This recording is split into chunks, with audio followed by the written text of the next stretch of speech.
I gotta work for a living. That's what I do. I come in here every day and I throw my intellect and my wit against the wall and see what sticks. I see what the argument is on the other side, what they got. What are they saying? Where does it come from? Where did they start getting that information from? Where did as it trickles, did it seed itself in some stupid little Reddit thread or some BitChute video that worked its way all the way up to Tucker or something like that? Or did it pop into someone's head apropos of fuck all in the middle of the afternoon on a show in Newsmax or OAN or RSBN or any of these things, right? And so my gig these days is to watch a lot of that shit and then confront myself with the arguments as they stand by these folks, as if I had just walked up to these people and they just started talking. I don't cut these clips out of just malice where I go, okay, this little piece, I'm gonna fuck with them on this one, or I got on this little slice where they look silly. I take what they post and respond to it. It's bold, it's brave, it's smart, it's silly, it's everything you want in a brunette. And I know you're like, brunette?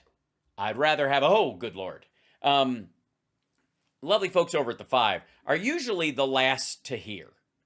The folks on the Five are last invited to the party, are the most upset because they walk in and somebody like Mike Pillow or Trump has already wiped their ass with every napkin at the end of the buffet, eaten all the chocolate-covered strawberries, and left the weird sausage links that are cold with a piece of cheese around them that's been sitting all day and it started to curl up and look like a toenail. You know what I'm talking about.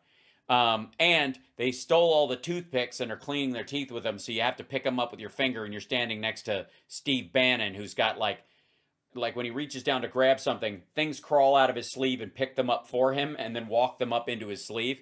It's I'm sorry, I grossed myself out with that one.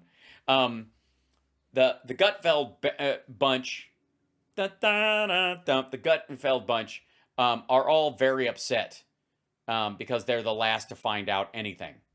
And in this particular case, this is Greg Gutfeld saying, our country is now a cautionary warning. That's right. He's I guess, I haven't watched this.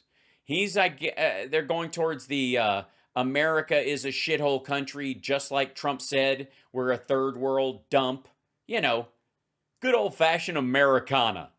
The kind of thing you could say on Fox News, but would get you punched out in a bar in the 70s. Even by me, and I was 7. So this is, oh God. So I don't know what he's going to say. I'm curious. Are so out of control that the Mexican government is now using video of homeless people in Philadelphia in a new anti-drug ad. Mexico is... Okay, hold on, wait. Why is this closed captioning on? Hold on one second. ...is using it to scare kids there. But of course, the Philly's Democrat mayor's office blamed the opioid crisis as part of an international epidemic. He said it's always hard to see our city's... Yes, the irony that Mexico sends a certain drug here, and they're like, don't do the drug we send to America. People in neighborhoods portrayed in a limited and negative light. No neighborhood and no person should be defined by this tragic and widespread crisis. And if that's not enough, here's a statistic. Oh, it's enough. For you. 1 out of 179 Americans will eventually be murdered over the course of their lifetimes. Well, at the end of it, I guess. Sorry. Murder is a very serious topic. Yeah.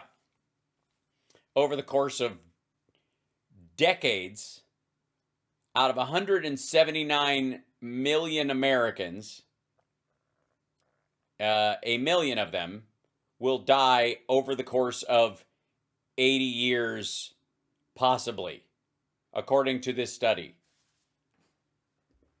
If the country's murder rate remains at 2020 levels, according to a new study.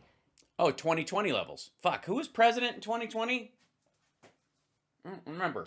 Now, they've gone down since then, but shit, I don't remember.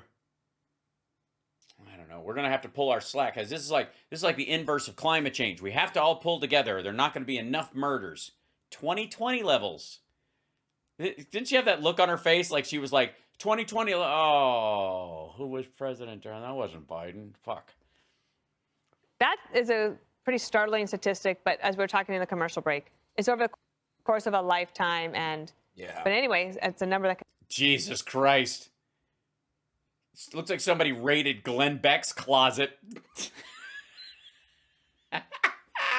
Well, you kids, you little whippersnappers, why don't you get off my lawn? I mean, look, why don't you crack a book, you nudnicks?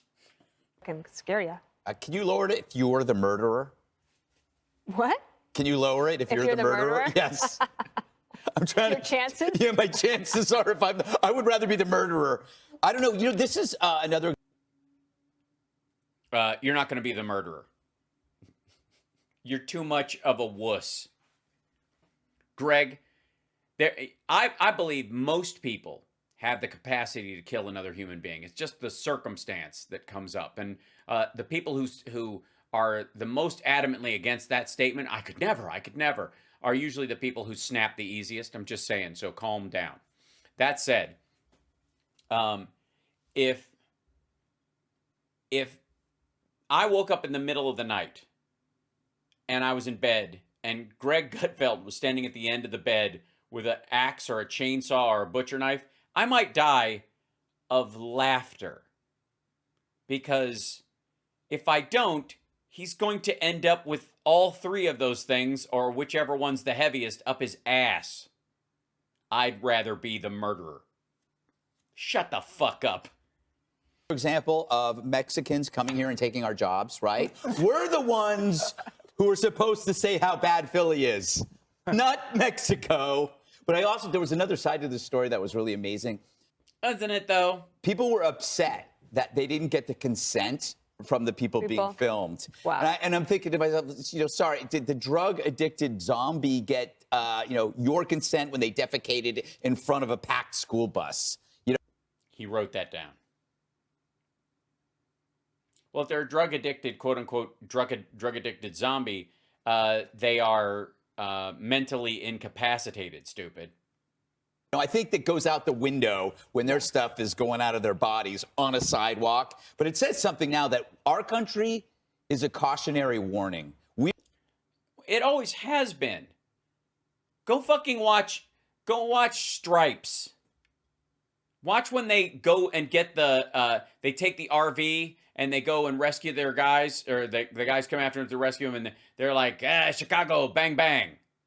Remember that?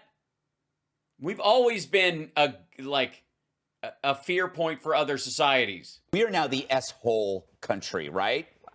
No, just Mar-a-Lago. I don't see a way out. Place is a fucking dump. Have you seen the aerial pictures? It's gross. So we have legal alternatives for our own oblivion. What did you think of this video, Katie? I think it's embarrassing that a country like Mexico, which is ravished with, crime, cartel crime, because of the drug trade in Mexico, is now using this as a warning. It's horrible. It's largely preventable, and even though it's largely, you mean the addiction, or just them being outside? Because I'll have you know, it's Republicans that don't want mental institutions because they think it's going to be used by the government to scoop up conservatives. This Alex Jones hyper-libertarian bullshit about you can't put somebody in an asylum against their will because they're going to use this. Like, I'm not crazy. I just believe in freedom. Like some sort of weird Ayn Rand chapter where they're rounding up people just for being, I understand cryptocurrency. They want to put me away.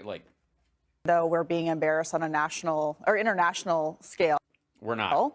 People in Philadelphia the leadership in Philadelphia isn't really willing to do anything about it. And they act like the people in that video who are on the streets, that it's the humane thing to do to allow them to continue living that way. Generally speaking, I think Mexico has done very little to prevent what's happening in American cities. There, you see people coming over, drugs coming over. You see the Mexican side of the border doing nothing to stop it. You see them working with China. Biden just got $1.8 billion. 1.5 billion dollars from the Mexican government to cover that side of the border. China to continue to traffic these drugs into the United States. So it's embarrassing.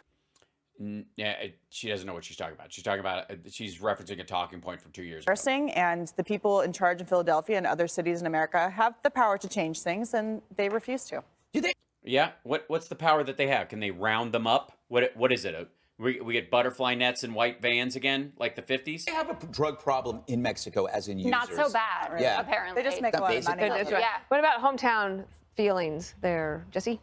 I'm not proud of that moment, and I don't And it's even harder for me because like the fact that Mexico is targeting my hometown, but it is Mexico.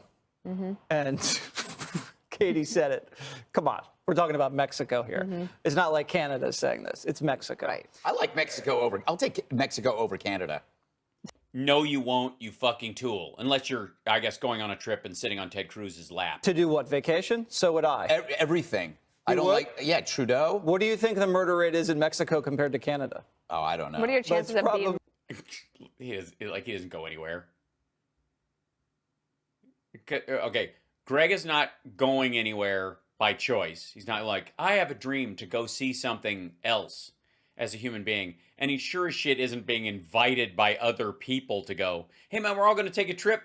We're all going to Toronto. We're going to drive up Buffalo and go across Niagara Falls and try. You want to come on? You want come on? No, you don't want to come? You just want to stay home? A lot worse in Mexico. Can we get a statistic check from the brain room on that, 30,000 please? murders a year in Mexico. Well, Yep. a little bit more on Philly. The mayor says, that, of course, they think they need to do more, but what are they waiting for? The ability to institutionalize people without their consent who are mentally incapacitated. Well, he has to decide what he wants to do. I mean, do you just want to let them just kill themselves in the streets of North Philadelphia? Do you want to let them just shoot up drugs and not arrest them? Do you want to just give them needles? Do you want to have maybe a government operated safe injection site? Because that's where we're heading. That's where we're heading. No. Also, you don't inject fentanyl, not the way these people are doing it anyways. And heroin, separate from those things, if you're getting a form of heroin and you could test it, you'd probably survive more often than these mixed substances people are doing. You can set up a tent site. And then you could have a chance to help them go back to some sense of normal life if they're not too far gone. You can be naked. That doesn't work. And then you could just shoot drugs and be on drugs and probably get hit by cars. And they're not really policing this area. If you've noticed, this whole area is an unpoliced zone. It's kind of like south side of Chicago. So it's No, it isn't. and North Philly is very similar. It's like you have this massive expanse of row homes that's unpoliced because it's very hard to police these types of neighborhoods because, you know, it's hard to see around corners. The row homes are all Yes, I've never been able to see around corners myself. connected. You You actually have to look around corners. can have guys run on rooftops. A lot of times you can go underneath. And so they don't police them. And then Yeah, it's like Vietnam. It's like the tunnels in Vietnam. they just respond to gunfire. And that's not proactive policing. And they've given up the war on drugs. We're doing a story tonight or tomorrow night on Jesse Waters Primetime. There's a I don't know. It was so high when we made the show notes, I don't even remember. DEA agent who's just admitted to skimming millions of dollars of cash seizures from his work in Central and South America and spending it at strip clubs and going on rides on yachts and buying his girlfriend an engagement ring from Tiffany's. And there's not only he's involved, there's federal prosecutors, former federal prosecutors involved.